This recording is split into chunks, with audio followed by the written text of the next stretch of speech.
So someone fell through the ice right there yesterday. And so that's why we're not ice fishing today. Alright, so since we don't have safe ice, I'm kind of making this video for the beginners. It's one of my most requested videos, and that's just kind of how to ice fish / what do I need to buy if I want to start ice fishing. So I'm going to show you guys what you need. Alright, so first off, and probably most importantly, is your auger. And this is a Strike Master laser auger. I think this one runs about $100. I'm not sure. I got this years ago, so I couldn't really tell you, but this is the key to getting through the ice. I mean, it seems pretty obvious. If you're going to be fishing a frozen body of water, you got to get through it somehow. This is going to drill a 6-inch hole. Most of the hand augers, which I would recommend if you're a beginner, if you're not going to really get into it, or maybe if your ice season is not that long and the ice doesn't get too thick, a hand auger is going to get through like up to 12 inches of ice in like less than 30 seconds easy, even less than that usually. But this one's a 6-inch, which is a good like kind of medium ground. 4-inch is going to cut through the ice a little bit faster, but then again, if you get a bigger fish, you're not going to be able to fit it through the hole. I've fit 5 and 6 pound bass through holes. I fit like 10-pound catfish through a 6-inch hole. But you could step up to an 8-inch auger if you wanted to. It's going to cut a little bit slower, but you're going to get that 8-inch hole, and if you get a really big fish, you'll be able to get it up through the hole. All right, the next thing you're going to need is an ice fishing rod, and I stick with 2 rods. When I go ice fishing, this is all I bring with me. I have a panfish rod and a bass / pike, walleye, whatever rod. For the bass rod, I have a Fenwick HMG Ice Fishing Series rod. It is a 26-inch medium light rod. It handles those bigger fish with ease. And I also have this Fluger reel, which has super smooth drag. I've never had an issue with this, except if it gets super cold out. The spinning reels kind of want to lock up sometimes when you ice fish, but usually you're going to have no problems.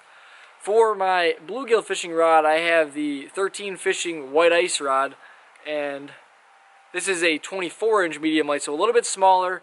This is what I use for pan fishing. This is the Abu Garcia Veritas reel, which my Veritas rod actually snapped, not because of the rod. Not any issue with the rod, someone stepped on it or something. So I just put this reel on this rod, bluegill rod, bass rod. For the bass rod, I have 4-pound ice fishing line on there. You can find that at any Bass Pro, any online retailer will have some sort of ice fishing line. I don't know if it makes a difference personally. I've used just straight like 4-pound mono on there. Doesn't really seem to make a difference in my opinion. For the pan fishing rod, I have 2-pound ice fishing line on there. Alright, and so what I use on my setups is, if you guys watch my videos, you already know, but that Swedish pimple, I use the 2 size. This thing catches literally anything and everything. I've caught pike on this, I've caught bass in this, I've caught crappie, bluegills, you name it, I've caught it ice fishing on this little size 2 pimple. The hooks are kind of bad on this thing. They're going to bend out there. It's a tiny little treble hook, so you're going to probably want to switch this out eventually. But other than that, this is the go-to bait. This is what I'm using 9 out of 10 times. But when I bring my panfish rod with, I always have just some sort of little ice fishing jig. This one, I believe, is, here, let's see if I focus. This one is a 1/64th of an ounce, so super lightweight. And this'll kind of coax those really finicky fish or those little bluegills that aren't really going after those big spoons like this. Well, small spoon, but big compared to a little 3-inch bluegill. Another seemingly unimportant item is your scooper, and you could get one of these for like $4 or $5, really inexpensive. But this thing will save your hands. If you don't want to scoop ice out of the hole with your bare hand, I mean, you can kind of clear out the hole with your auger and just kind of use it like a plunger, and it'll get the ice out of the hole. But I recommend just picking one of these up for like $4. Ice picks. So I personally have never had to use these, luckily. But I know people that have fallen through the ice, and I've actually busted through just like my leg. I've never fallen completely through, but as you saw in the beginning of this video, someone fell through on my lake just yesterday. He did get out fine, luckily. I don't know if he had ice picks with him. If he was even ice fishing, he might have just been walking around the lake, but it was on the forum that someone fell through the lake yesterday, right over by the point. So always have ice picks with you. Usually, you wear them right around your neck. You stick these right into your pockets.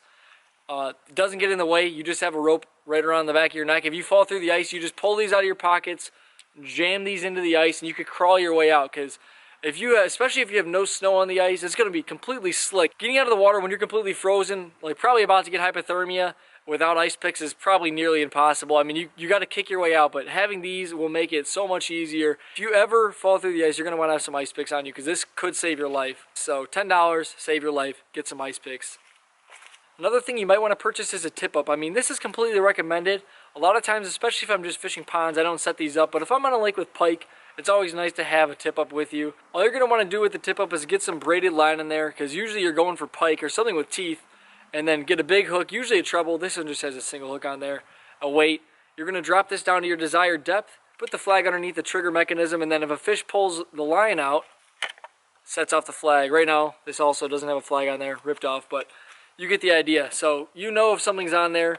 Usually they kind of hook themselves. You let them stand there for a while, then you just pull the line and you hand line them in. But like I said, this is great if you're fishing in an area with pike or something like that, but usually I don't even use them. So this I would say is optional. Okay, so last but not least is a flasher. And this isn't really for a beginner. If you're a beginner and you're just watching this video, kind of testing the waters with ice fishing, I would stick with that other stuff that I pointed out. But if you go out a couple times and you're really into it, I highly recommend getting a flasher. This is about the cheapest model that you can find. It's about like $299. You probably could find some kind of deal somewhere, I'm sure.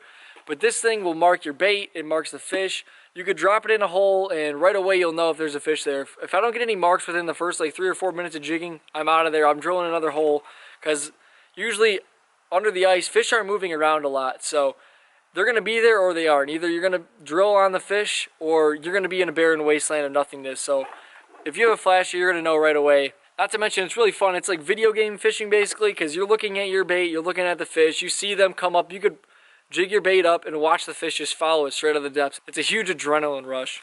So if you're looking to get into ice fishing, that's everything I would recommend that you buy to start off. I mean, you could probably get the majority of the stuff for a pretty good price. The flasher obviously is going to run you a little bit more. And a decent auger like that one's going to run you like $100. But everything else is really inexpensive for ice fishing.